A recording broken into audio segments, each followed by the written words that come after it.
දැන් මට කියන්න කටින චීවරයේ පින ඇත්තටම රැස් වෙන්නේ කටින පින්කම බාරගත් එක්කෙනාටද මහපු අයටද එහෙම නැත්නම් පින්කමට එන අයටද කාටද?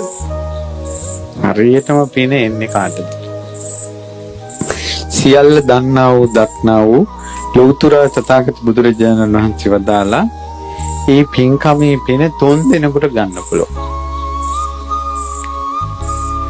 ඒ කාටද ගන්න පුළුවන් 3 දෙනා? පිනට මුල් වෙන කෙනා. ඒ තමයි මෙවර කටිනේ බාරගත්තයි.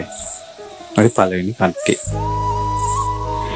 දෙවෙනි අය තමයි මේ පිනට උදව් කරන අය. සිවුරු මහාන මේවා සංවිධානය කරන ඒ පින්කමට උදව් කරන අය.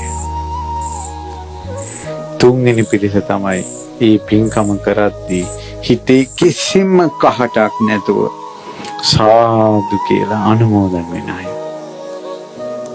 එහෙනම් කටින චීවර පූජාවක පින තම තමන්ට ගන්න පුළුවන්ද බැරිද? පුළුවන්. ඒක හොඳටම ගන්න පුළුවන්නේ කහට නැති හිතකට. කහට නැති හිතක් කියනකොට කාට හරි හිතේ දන්නේ කහට බිව්වේ නැති කට්ටිය කියලා. මේ මං කියන භාෂාව තේරෙනවන්නේ? කහටක් කියන්නේ හිතේ ඔන්න අරුම් කරනවා.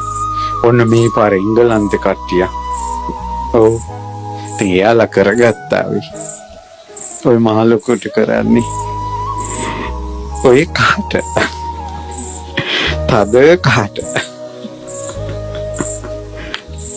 එහෙම නෙවෙයි මේකට කට්ටියක් මුල් වෙලා. කට්ටියක් මුල් වෙලා නේ හොඳයි. අපිත් උදව් කරන්න ඕන. ඊට පස්සේ අපි මේක අනුමෝදන් වෙන්න ඕන. අපි කොහොම හරි යමු මේ පින්කමට අවුරුද්දකට එක වතාවයි. ඊළඟ අවුරුද්දට අපි ඉඳීද නැද්ද දන්නේ බය වෙන්න එහෙම නැත්නම් සාප වෙන්න කියන කතාවක් නෙවෙයි. මේ ඉපදෙන මැරෙන ජීවිතය යනවා සුවර. මෙතන ඉන්න පින්වතුන්ගෙන් එක්කෙනෙක් දෙන්නේ 3 දෙනෙක් 4 දෙනෙක් 5 දෙනෙක් හරි ඊළඟ අවුරුද්දේ කටිනෙට නෑ. බය වෙන්න එපා.